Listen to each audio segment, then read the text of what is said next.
Hello and welcome to the course. The main core idea that underpins this entire course is going to be mindfulness. We will become acquainted with the term and hopefully gain an appreciation and value of the philosophical and practical applications of mindfulness as it is overlaid with other ideas within the Buddha's philosophical teachings. The sort of secondary element in this entire course is ethics. If mindfulness is the foundations of this course, then ethics is the main outcome, the main objective of the course is for us to be able to live a more ethical lifestyle as best as we can. For us to be able to be mindfully aware on the actions that we take that has consequences on the way that we live, the way that we engage with other people, the way that we act, and the way that we develop. So ethics is, a secondary element to this course. Finding ways for us to develop as human beings so that we can function better in the world. Now, this course is a workshop, right? It is not just something that we sit back, enjoy, listen, and watch, but it is something that we work with, something that we engage with, right? We are learning to think, but we are also learning to do, right? And what we're learning to do is to create systems, whether it's in the art world, in the cultural arena, or in community in general. We are training our mind, or at least becoming acquainted with the foundational elements that helps us become more productive and engage in more meaningful activities in our daily living. From a personal example, I have been studying these philosophical ideas for many years now, right? And now I am taking the next step of setting up, a basic foundational online presentation. So that is my workshop. What nowadays you will call a content creator. So, building a YouTube page or building a website, that is my workshop. Putting these ideas together and editing them and, the production element that goes over it, that is my workshop. Now, for those who are on the other end of this presentation, what you guys are learning to do is to be able to put these ideas into a hands-on application, right? Like I mentioned, whatever area it is that, you find interest in, whether it's in the art world, within culture, or maybe you are a social butterfly and you like building communities.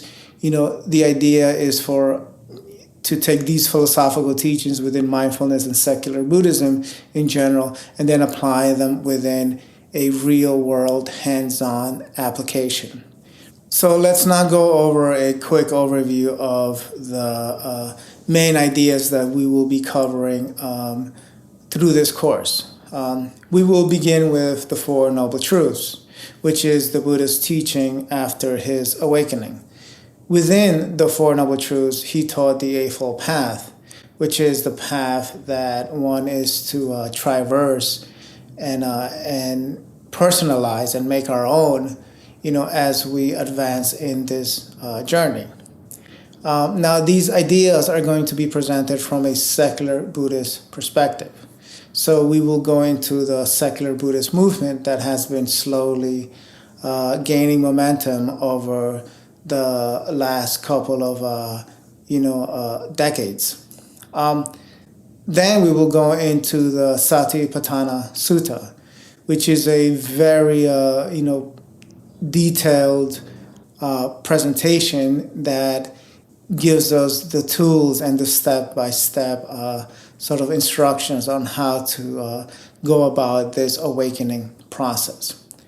And as we mentioned previously, mindfulness is the main core underpinning idea across this entire course, and ethics will be the overlay. It is the objective, right? The purpose of this entire course is for us to be able to live more mindfully, for us to be able to engage the world better and to, hopefully find meaning and purpose within our everyday lives. So welcome to the course, and let's see what new avenues, new doors, and new worlds emerge. So now we're going to get into the Four Noble Truths, which serve as the basis of Buddhist philosophy. And in this brief overview of these four truths, we're going to present the traditional presentation. And then later we will remix this idea into a more contemporary secular perspective. So the first noble truth, as it is traditionally presented, is that of the human condition of suffering, what is called dukkha, birth, sickness, aging, and death. These are dukkha. These are suffering. This is very clear to see that suffering is at the basis, at the foundations of our existence. And what the tradition of Buddhism presents is that is the general condition in which we live in, right? Life is suffering. Now we're going to challenge that claim later. But for now, that is the claim that Buddhists make. Life is suffering. So that is the first truth. The second truth is that of the cause of suffering, right? There is a cause of suffering, and it is grasping, craving, it is desire. When we crave something, we desire, and we're not able to fulfill our desires, we suffer. This is clearly demonstrated in the case of a mother and a child, when they are in, let's say, Walmart, right? A child wants a particular object, and the mother, tells a child that no, they can't have that because they already have too many toys. And then the child, quickly goes from being full of joy and love for this particular object, and now has turned around into outrage and hate, right? The child is experiencing suffering. Now, what's the cause of that suffering? Is the grasping, the craving, the desire, right? So if there was no desire, there would be no suffering. So in that example, it is clear that grasping, craving, and desire is the cause of suffering. And by letting go, you arrive to stillness and calmness. Now, the third noble truth is that of the cessation, the end of suffering. And, this is the truth of the stopping of suffering. There is a stopping.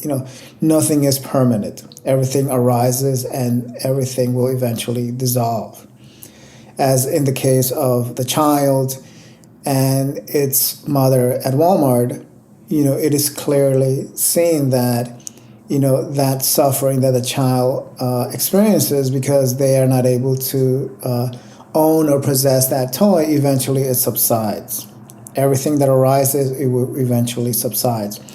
The problem there is that, this is happening unconsciously. It is not happening skillfully, right?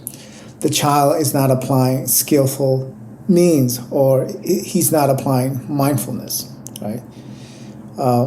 Which, if they had a mindful parent, one of their jobs, and the jobs of parents is to teach the child how to control their emotions, right? So that their emotions don't control them.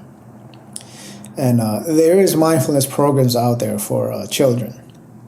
So this third noble truth is the end of suffering, which is to allow these energy charges to eventually subside. And all you have to do is let them sort of be, and they will eventually calm down. Now, the fourth noble truth is that of the path that leads to the end of suffering. And this is where the Buddha presented the Noble Eightfold Path, right? Which is a way of living in life that is harmoniously, that is skillfully, that cultivates and generates virtue and goodness in the world, so that not only the individual is able to have a good, meaningful life experience, but also society as a whole, right? And now in the traditional Buddhist model, the Eightfold Path is what leads to the end of suffering, which is usually traditionally interpreted as reaching nirvana, right? The way that these truths are presented traditionally, they are seen as claims. They are seen as beliefs. And this is where the sort of challenge of secular Buddhism comes in. And one of the main proponents of this idea is the Buddhist scholar and former monk Stephen Batchelor, which actually wrote a book called Buddhism Without Beliefs, which challenges and presents a sort of new model in which to approach these Buddhist ideas. So rather than seeing the Four Noble Truths as claims to be believed in, such as life is suffering, and that what we are to do is to cultivate a path that leads to nirvana, which is a belief, right? The belief of suffering and the belief of nirvana, right? That is not the framework in which we are going to explore these ideas. That is not we're going to be using a contemporary model, right? So these four truths are not something to be believed, that life is suffering and that we are to achieve nirvana in order to escape suffering. That is not that is not the model that we're working with. Rather, we're going to be approaching these Four Noble Truths as four tasks, as four activities that we are to cultivate and put into practice, right? And through that cultivation and practice, we see the results immediately, clearly visible and direct. And that leads us into the model that Stephen Batchelor presents of the four tasks, or as he calls it, ELSA. So now in this new, updated, more contemporary and secular framework, we will be working with the ELSA model, which is presented as the four tasks. Task number one is to embrace life. And what we are pointing here is suffering, right? Suffering does play a role in our existence. And our first task is to embrace it, is to notice it and to attend to it, right?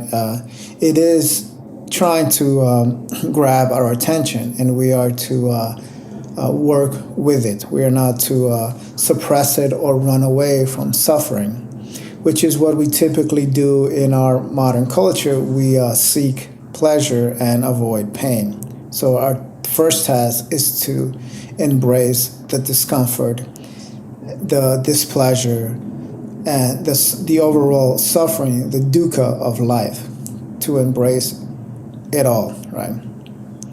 Now that leads us into the second task, which is to let go or to let be. So whenever these, uncomfortable situations and experiences arise, we are to let them go. We're not to engage in its narrative, in its story that leads us into a sort of perpetuating our experiences, right?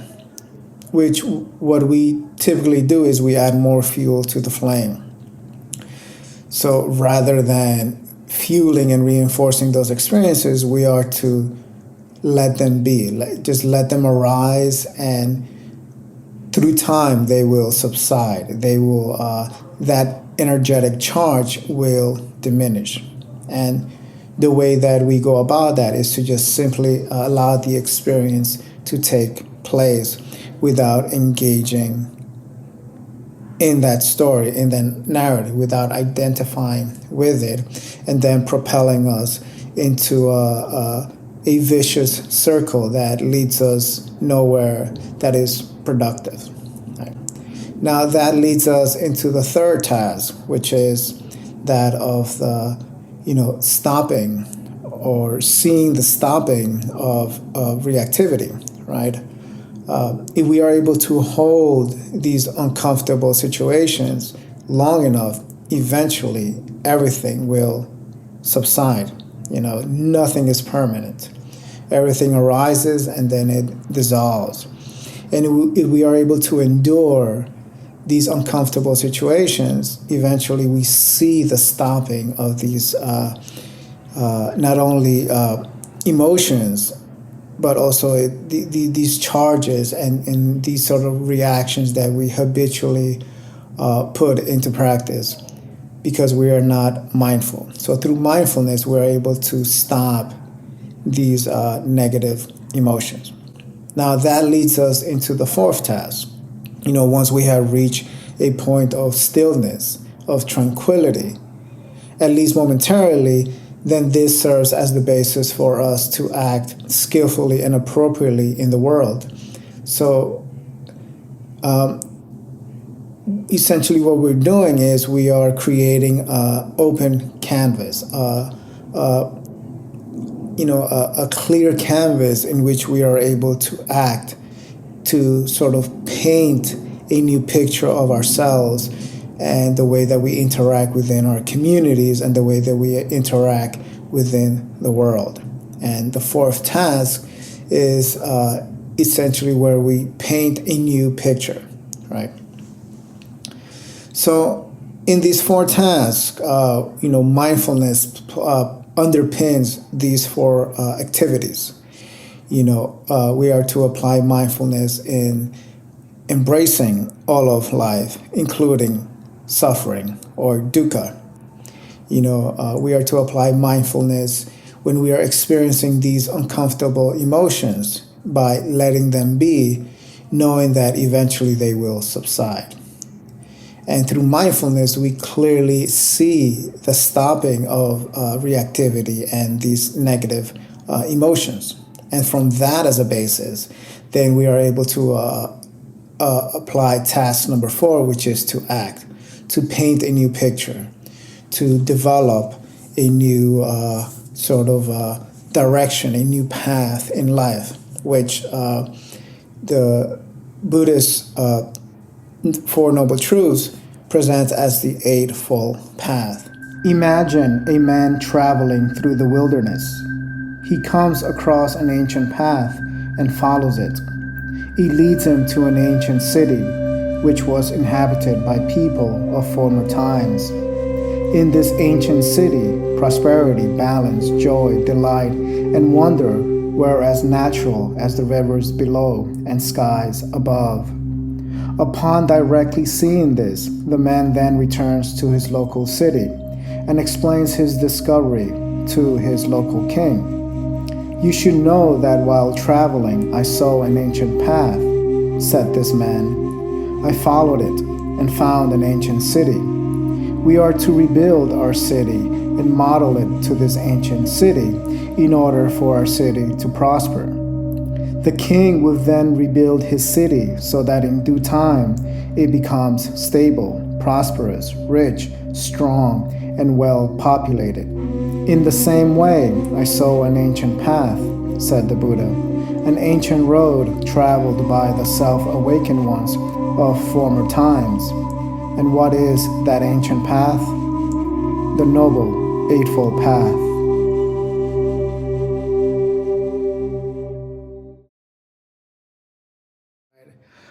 This is the method which the Buddha provided in order to enter the lost city, right? The lost psychological city where prosperity and joy and calmness and stillness, dwell, right? And from that as a basis, we are able to really be more creative and engage the world in a more meaningful and appropriate manner. And the Eightfold Path is the method which the Buddha presented in order for us to enter this lost city. Now, another really good analogy, apart from that simile that we presented in the beginning of this video, we have the analogy of the steering of the ship. The mind is like a ship in the ocean, right? It is powerful, right? It is strong. But if nobody is at the steering wheel, it becomes very dangerous, right? And what we end up doing is that we end up going around in circles, right? We are basically lost at sea because nobody is in the steering wheel, and nobody is steering this ship of the mind towards a destination, right? There is no destination, right? So we're just essentially going around in circles in the middle of the ocean. So the winds that are basically, moving this ship, in circles around the ocean is the sort of winds of marketing, right? What we see in television, what we see in media, these sort of major brands that are so magnetic that they capture the imagination primarily of the younger generation, teenagers, right? Marketing is basically aimed at a particular age group, because they are the ones that are the most vulnerable, within their imaginations, right? And sort of these marketing brands, they're designed to sort of have, people, with a vulnerable mind, with a weak mind, have them go around in circles. And this is what we end up doing most of our life, right?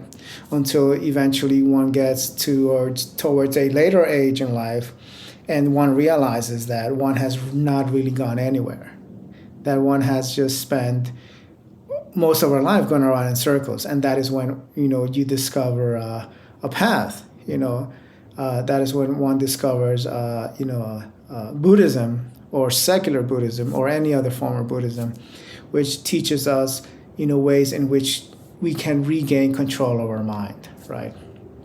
So this ship analogy is really good because it gives us this image of our mind being sort of this ship that no one is in control of. And what these meditations and what the Eightfold Path does is that it puts us back in control, and it teaches us how to steer this ship and how to aim it and how to have a purpose, and it gives us a destination. So we are no longer just simply going around in circles, but we are now on a sea journey.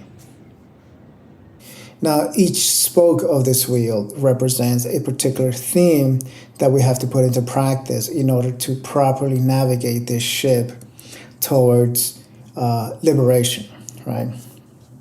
Or towards freedom, towards clarity, so that we are able to really cultivate and develop the life that we truly want to live. So there are 8 spokes in this wheel, and each one represents a theme. The first theme is right view, right?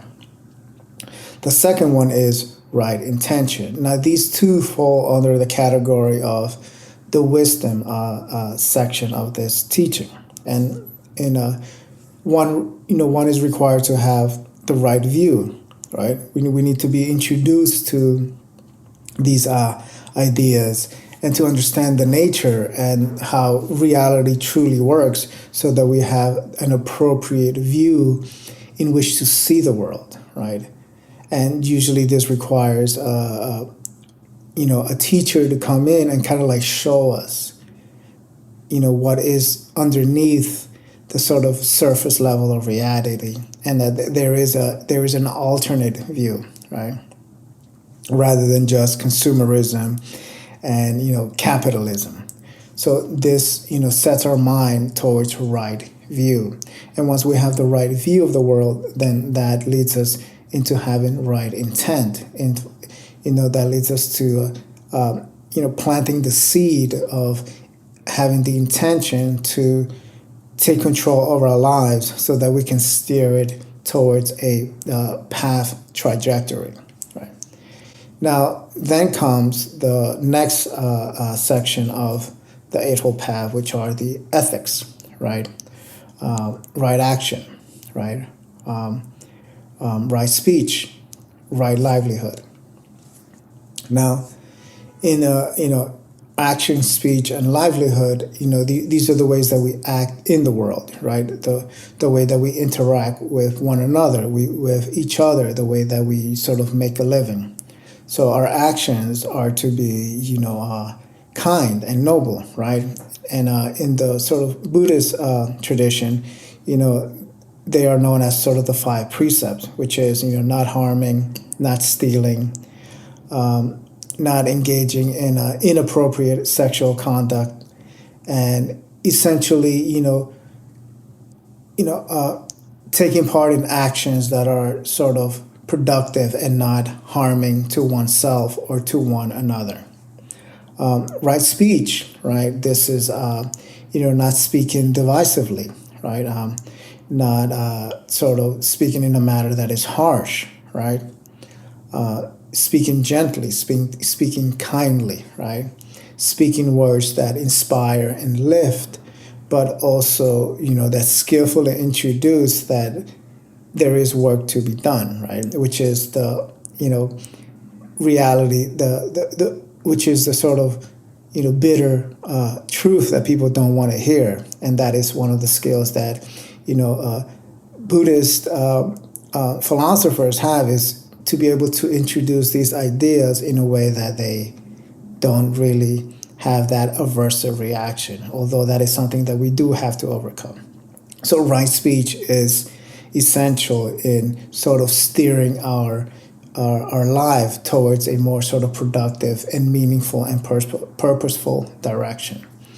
Now, the third theme of the ethics section is livelihood. We all have to make a living, right? And there are good ways of making a living, and there's wrong ways, right? There's right ways of making a living, and there are wrong ways of making a living. An obvious example is, let's say, you don't want to be an ivory dealer, right? You don't want to kill elephants in Africa so that you can sell their ivory in the black market, right? That is obviously an unethical way of making a living, right? There are other examples of ways that are wrong ways of making a living, right? A really good example is there was this movie, a really popular movie by Leonardo DiCaprio called The Wolf of Wall Street, which was essentially this group of stockbrokers who made millions of dollars selling fake stocks, right? They were obviously lying, deceiving, and sort of manipulating people, right? And in that movie they were engaging in drugs. So that is a perfect example of the wrong, unethical way of living a life. Although people kind of love that kind of entertainment, right? Same way as like Scarface, right? People love these kinds of movies, right? But they depict the sort of not a right way of making a living. You don't want to be a drug dealer, right? You don't want to sell fake stocks, right? And you don't want to, kill elephants in Africa to sell their ivory. So, finding a right way of making a living, right? So that's the right livelihood. Now we arrive to the third section of the Eightfold Path, which are the sort of meditation, right effort, right mindfulness, and right concentration. Now, these are ways and practices that we use to cultivate our mind, to develop our mind, right? What's interesting about us as human beings is that we're not plants, right? Plants can just sort of sit there and receive sunlight without any effort, really, right? They don't require physical effort or mental effort, if they have a brain. I don't know. But the idea is that they just sit there and they don't have to do anything. We human beings, we require effort, right? We have to have, if we are required to put in physical effort and mental effort. So in the meditation sections, we are to put in mental effort. We have to diligently, engage these sort of activities that we know are right for our minds, that are going to develop our minds and grow our minds towards a more sort of appropriate direction in life. So effort is very important. Now that effort is applied in the mindfulness, having right mindfulness, which in the Satipatthana Sutta, which is a discourse by the Buddha, which we will cover in the next module, very clearly and technically presents what we are to be mindful of, our thoughts, our feelings, and our actions. And mindfulness is the overall theme of this course. And we are beginning to see that mindfulness underpins the entirety of, the path and, living itself. We always have to be mindful as to what we're doing, what we're thinking, and where we are going. So right mindfulness is important. And in the Satipatthana Sutta discourse, it goes into very much detail as to how to go about that. And that will be the central focus of the next module. Now, right concentration, right? That also is a part of the sort of meditation, knowing what to concentrate in that will help us, grow and develop our mind. So in a more practical sense is like, what kind of activities do we want to engage in, right? What environment, what kind of people do we want to be around with that are healthy for us? So some examples is yoga class, meditation class, or maybe an online course, or maybe going on a weekend retreat. These are activities that and environments that are productive for the development of our mind. And this is what we want to be engaged in and concentrated on, right? We want to have the right form of concentration that leads us to be more productive. Now, within our culture, everything within our culture, social media, television, is designed to steal our concentration and to sort of refocus our concentrating abilities into something that doesn't really help us grow, but actually leads us towards a more degenerate way of living, right? I'm pretty sure most of you are kind of like fed up with like social media in general. It's just a bunch of like nonsense that is not really productive, right? And Facebook is declining, right? It is losing subscribers because people are beginning to realize that it's just there's a lot of like fake sort of content out there, right? So what we want to do is we want to be concentrated in the right things, right? In the appropriate things. We want to have appropriate concentration. The purpose of this section is to just introduce the Eightfold Path that we just very generally sketched here. And this is a theme, in general that can be revisit it over and over and over, right? It's not linear. It's not something that you go step by step, but rather you keep, you visit once and then you visit again and again and again, and each time you go in deeper and acquire deeper realizations. There are courses out there that are dedicated exclusively just to this because it is a very deep and rich topic, right? Scholar, I highly recommend these two options. Option number one is in this website, Sydney Insight Meditators, there is a retreat that Stephen Batchelor gave in Sydney. It's called Secular Dharma and Ethical Living. How to engage in a world in crisis. So these are the recordings. And in this retreat, Stephen Batchelor right here, he basically goes through his presentation of the reimagining of the Eightfold Path, right? So what I recommend, which is what I did, and usually what I always do, is I go directly to his presentations. In this retreat, he did it with two other people. So Stephen Batchelor usually, he gave the morning session, and then I think she did the midday session, and he did the afternoon sessions. So far, I've only gone through his morning sessions. So in his first sort of, the first night, the arrival night of that retreat, he gave the presentation on mindfulness and collectiveness, which are the first two themes of the Eightfold Path, which he is presenting differently, right? So here's the themes. And then here he gave it on a perspective. And then you can just keep scrolling down.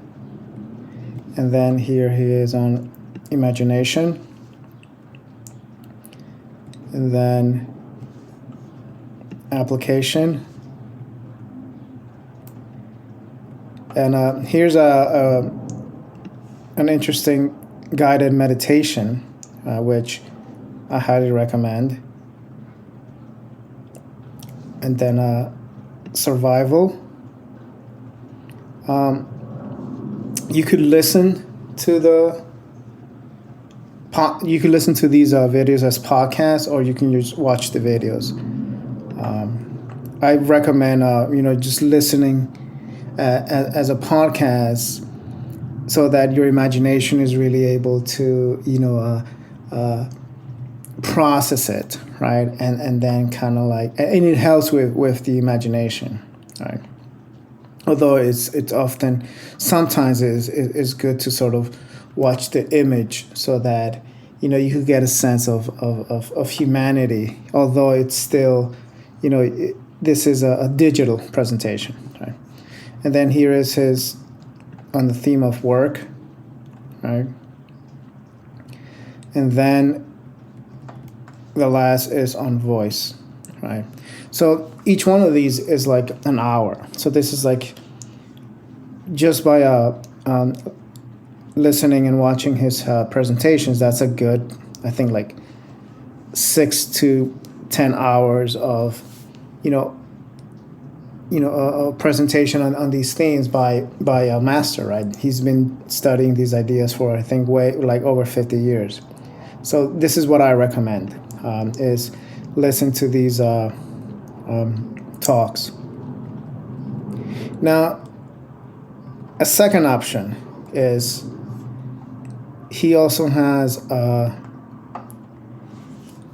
sort of more of a produced course, an online course in a tricycle website, and here he calls it Reimagining the Eightfold Path. Now, one thing I notice about him is that he's always presenting it as within a group, right? He doesn't give these talks by himself. He's always along with his sangha, his community, right? Which I really like, right? Now, me personally, I'm interested in just his ideas. Like, I only want to hear him talk. But it's about community, and he's presenting, his friends and colleagues along with him, and I think that's wonderful. And this is his wife right there, right? Martine Batchelor. So this is option number 2. Now this is an official online course. It's $170, and what you're paying for here is the production value, right? That's always what you're paying for, is the production value of any thing, because these ideas you can get in a book, or you can get them literally for free, right? It's just that people need something visual in order to capture their attention. So, and that production that goes into these presentations, is work, and it deserves a fee. So this is what I recommend as a sort of second option, is this course, right? And it's study in your own pace, and he goes well in depth. I haven't taken this course. I've taken his other course, but I think this is the one that I'm going to take next, because I've been studying and reviewing his free stuff. But you wanna support the scholar and the author, right? So this is option number 2. I highly recommend all of his work, but in particular, like, these 2. So you can take this one for $170, or you can take this one for free, right? Or you can take both. I recommend both, right? The more, the merrier. So these are just some options that are available on the market.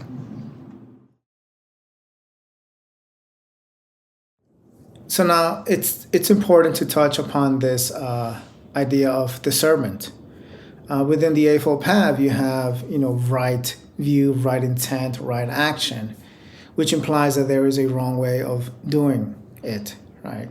And the way that it is traditionally presented, the Buddhist tradition of Buddhism comes in and says, this is the right way of doing it, and if you don't do it our way, then you're doing it wrong, right?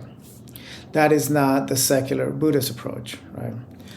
It is up to each one of us to really discern for ourselves, and to have the skill to discern appropriately, right? Each one of us should be able to determine what is the appropriate action, what is the appropriate way of us acting in the world, and what is the sort of appropriate way of us sort of engaging with one another, right? We are more than well capable of coming to those discernment decisions, right? And so from a secular Buddhist perspective, which is the framework in which this course is presented, it is up to each one of you to discern what is the appropriate view, what is the appropriate intent, right? So it doesn't come down from some institution or some authority, right? It comes from within us, right? And as we develop and mature, we come to a sort of more refined way of what those actions may be. So having the ability to discern is very important.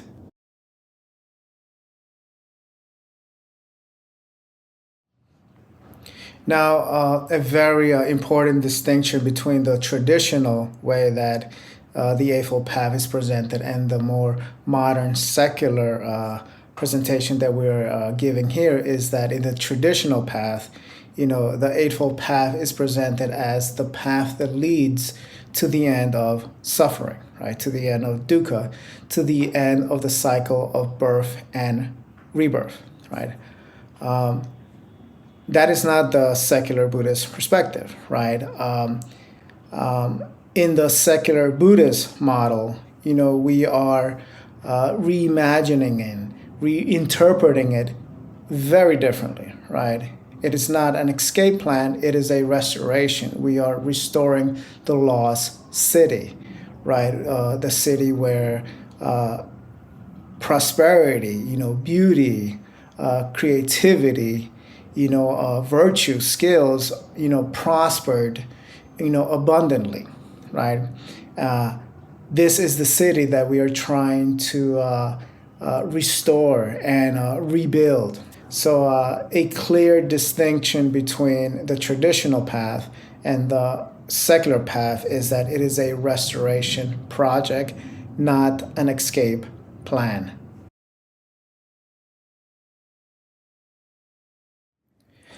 It is now time to bring this unit to a closing.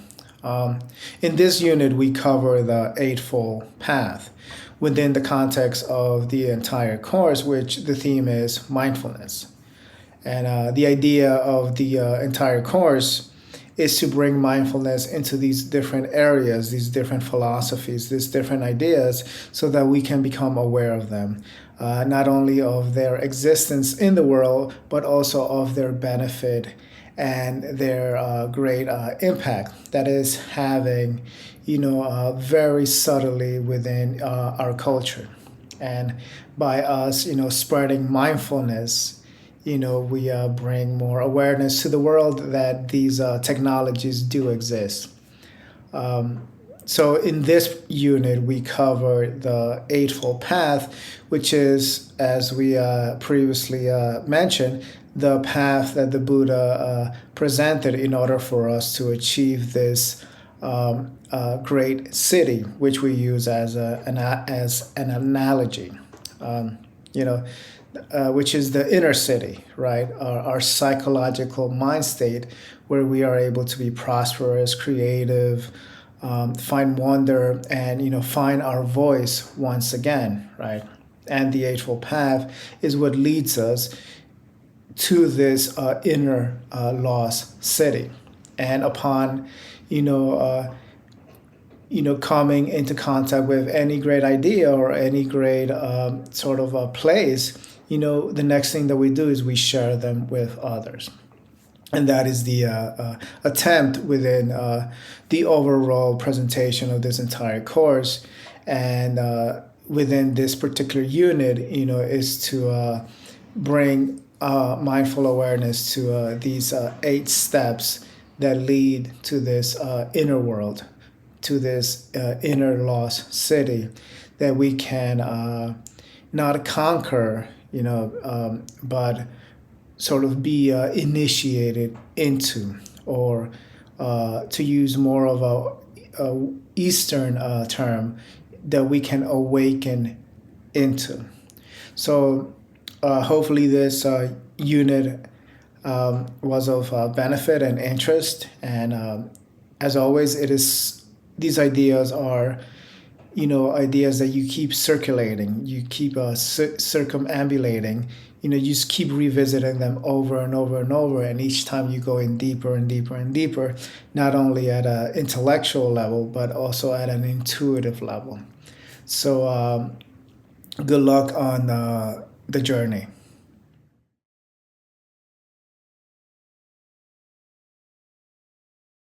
So welcome to the next unit. In this unit, we're going to explore secular Buddhism. But first, let's take a quick overview of the impact that secular mindfulness has had in our culture. Mindfulness is being taught in schools, in workplaces, in corporations, in prisons, in therapeutic settings, in medical facilities, right? It has clearly taken root in our culture, and people are clearly having benefits from its practice without having the need to ascribe to beliefs of nirvana or reincarnation, right? So it is clearly present in modern culture. Now, secular Buddhism, right, is also having an impact, but it's more in the sort of background of mainstream society. It is not something that is new, right? It is not secular. The secular Buddhist movement is not something that has just recently occurred, within the last couple of years, or it's something that has been gradually developing over the last 150 years. It originated in places of its origin, like in Sri Lanka, with a Buddhist Reformation movement, and it has also spread across different parts of the world of reformulating how we sort of practice the Dharma. So it has been slowly and gradually developing across the world over the past 150 years. So it is nothing new. It is not something that is completely new, right? It has been occurring for a while. Now, the main goal is to bring these Buddhist values into the modern world, into a more modern context. There is great value. There are great teachings within these traditional presentations, and the role, one of the main aims within a secular Buddhist movement is to bring these values and ideas to a modern world within a modern context that is applicable to each one of us in our everyday life. The phase that every movement goes through is this process of adaptation. And this is something that, Buddhism has gone through since its, inception. It started off in India with the teachings of the Buddha, over 500 years ago. And since then, it has spread across all over the world, across different regions in different times, in different epochs. And every region that it enters into, it takes on its own form, its own shape, right? So this is an adaptation process. Something new comes into a particular region, and it takes some time to take its own shape, its own unique flavor within that region. And some say that this process takes about 300 years, right? New ideas don't enter the culture, or meaningful, deep ideas don't enter a culture like a new pop song, right? That, a pop artist releases a song like Shakira, and then 3 days later it has 40 million views, right? It doesn't occur that way. It takes, the ideas like this take, at least 300 years for it to really spread and to really form and have its own sort of identity, right? So, and that is the process of adaptation, right? So every region that it enters into, it adapts to that particular region. And as some examples, is you have guys like Kukai in Japan, who went, he went on his hero's journey. He went off to China and studied with a Chinese Buddhist master. And then when his master passed away, Kukai came back to Japan and, taught what he learned from, his teacher. And, Kukai is definitely one of the ones that is the main proponent of establishing Japanese Buddhism, right? In America, you have guys like Alan Watts, who is really popular in the internet. And, his videos are really inspirational and uplifting, right? And that is in due part because of the sort of online content creators, which, reformulate his videos. And this is a clear example of taking something that is old and presented in a new way. Content creators take the sort of original videos of Alan Watts and then add some background music, some effects, some graphics, and they become really, really appealing, right? And that has an impact on our modern culture. So, making something old and making it new, and that is, the part of the process of this sort of adaptation.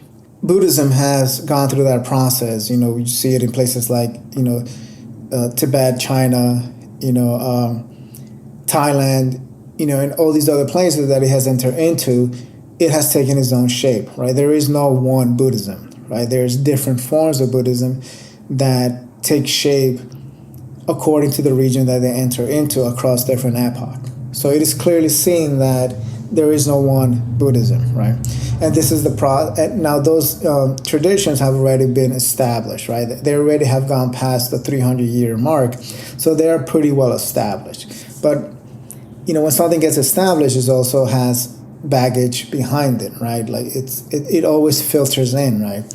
So within this sort of new secular Buddhist movement, It's still in its infancy. Like we have stated before, it's only 150 years old, which is not a lot, right? Remember, it takes around 300 years or something to really take form. So it's still in its infancy, right? It's still maturing or developing, right? And one of the jobs of those who are interested in these ideas is to help develop it. It takes a community, right? It takes a village to raise a child. And so what we're doing here is we're raising this sort of child of secular Buddhism, and it's taking an entire community contributing to it to keep it sort of moving and flourishing, right? So the main issue is incompatibility, right? Why can't we just simply go off and read a book that was written in, I don't know, the 19th century and be inspired by it? Well, it's incompatible with us. We don't relate to it, right? Although the common denominator is suffering, right? We all relate that there is suffering and we all suffer, and we all want to sort of relieve that suffering within us and within each other. So that definitely does bring us together across space and time, right? But the presentations don't speak to us, right? They speak to a different audience from a different generation. So, presentations from the 19th century are not relevant to us now in the 21st century.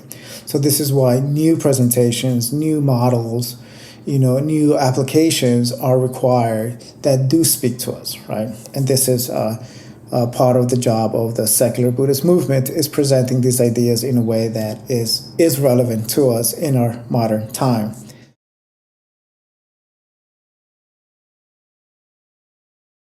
What do we keep and what do we sort of dismiss?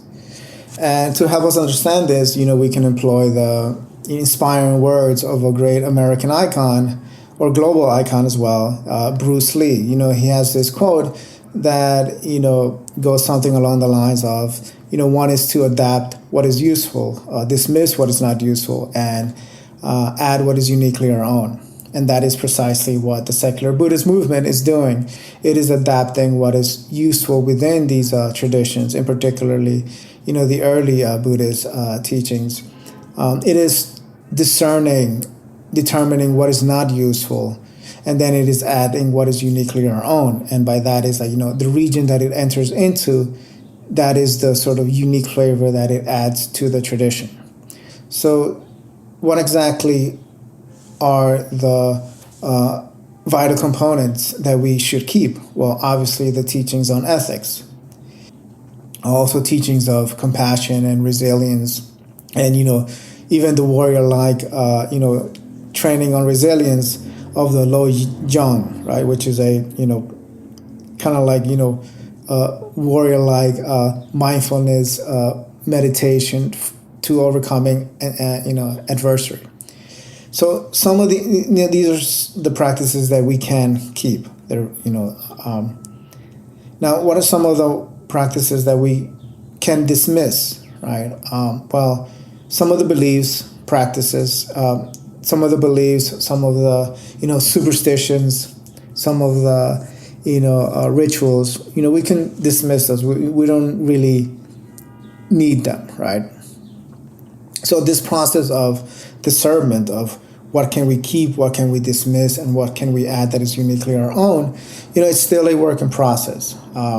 We're still in its infancy mode. So it's a work in process, it's developing, and each student that comes in, sort of determines first for oneself what is useful, what is not useful, and what can they bring into this sort of equation. To use myself as an example, I come into these ideas and then I determine what I like and what I don't like, right? What do I want to keep and what do I want to dismiss? And then I also bring in my own sort of ideas, and then I present this within a sort of course format to present it as a sort of stock sort of setting that others could use and borrow, and then go through the Bruce Lee process of adapting what they find useful from this presentation, what they find unuseful from this presentation, and what they can add uniquely their own. So, discerning is crucial, and this is why mindfulness is very important, because it teaches us how to properly do that. So, in closing, the secular Buddhist movement is still in its infancy. Like we said, it takes 300 years for any movement to really fully mature and take root and take form. And the secular Buddhist movement, it's only about 150 years old. So we're halfway there to having a solid foundation. A good example here is the airplane, right? The airplane wasn't perfected in a weekend, right? The first commercial flight, I believe, it took place in the 1900, early 1900s. But how much time, work, and effort went before that sort of first flight, in the developing, the testing, and the modifying, and working out the quirks and kinks of flight, right? It's a long process. With that airplane example, we see that we have reached a time where the airplane has basically been perfected, right? We are not there with secular Buddhism, right? It has not been perfected. We're halfway there. We have prototypes that work, that they get us off the ground, and we still have a lot of work to do.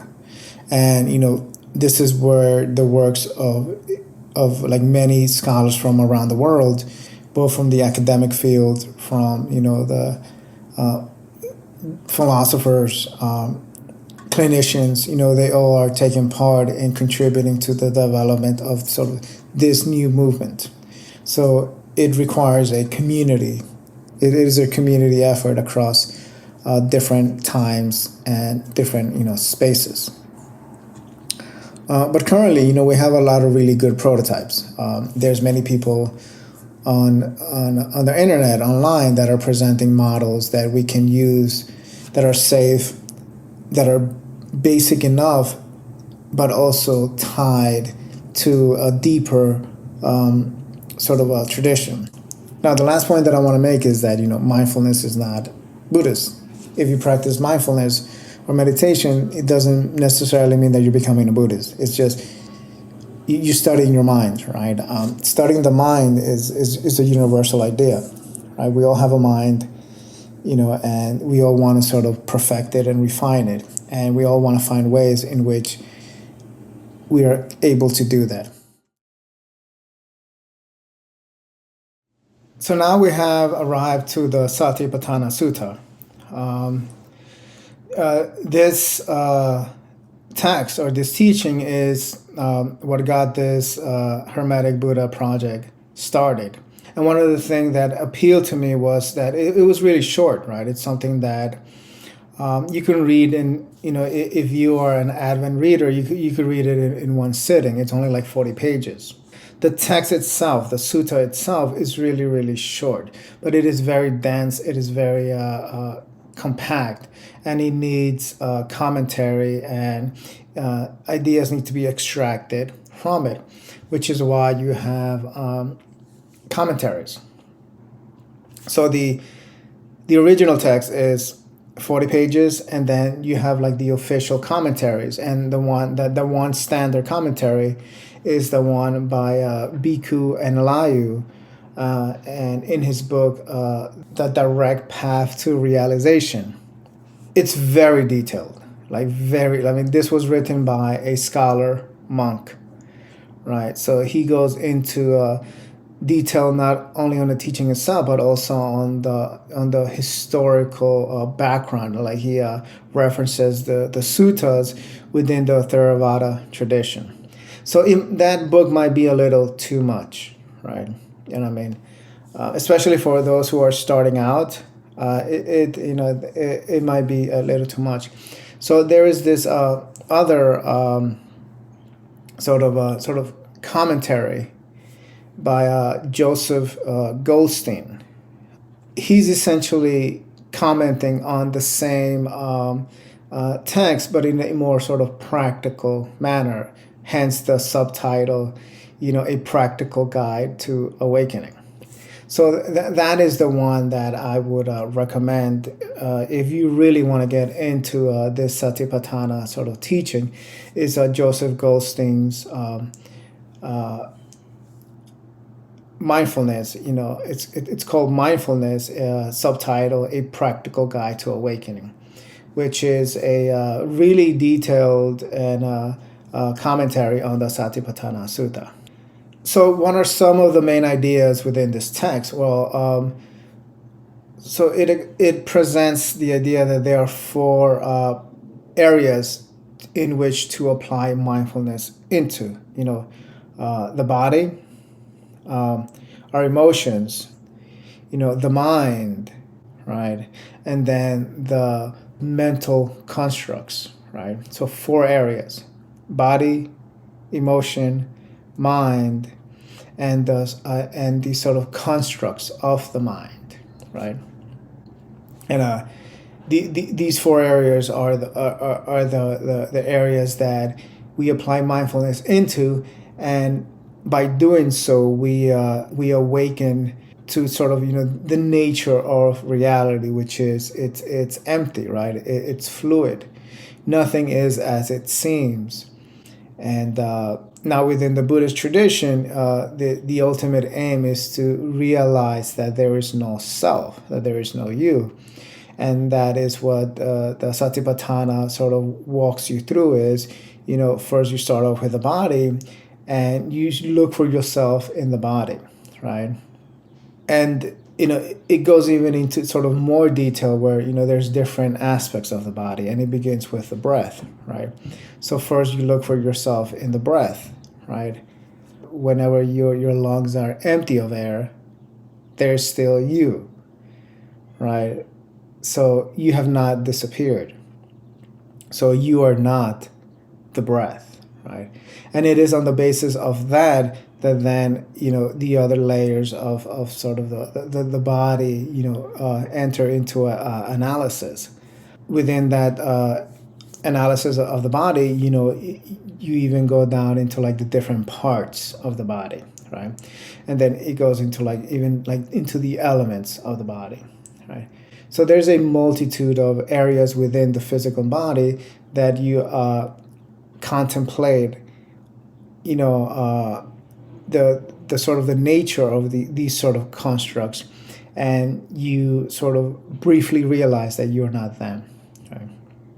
And then you move on to your emotions, and then to your mind, and then at the end of it, you ultimately reach the idea of Nibbana, that, well, there is no you anywhere to be found, right? And that is where sort of supposedly liberation occurs, or Nibbana, right? The blowing out of this sort of the three fires, or like the three poisons, right? Of greed, aversion, and delusion, right? So it's a very a detailed, complex sort of teaching. Now, what are the practical aspects of it? The practical aspects of practicing the Satipatthana is that for us as secular Buddhists, which is the perspective in which this course is being presented in, is, well, we're not looking for the blowing out of the three poisons, right? We're just looking to have a moderate life, right? We want to be able to sort of reduce our trauma, our anxieties, everything that is holding us back, and we want to feel a little bit more liberated, a little bit more free, for us to really express ourselves artistically, emotionally,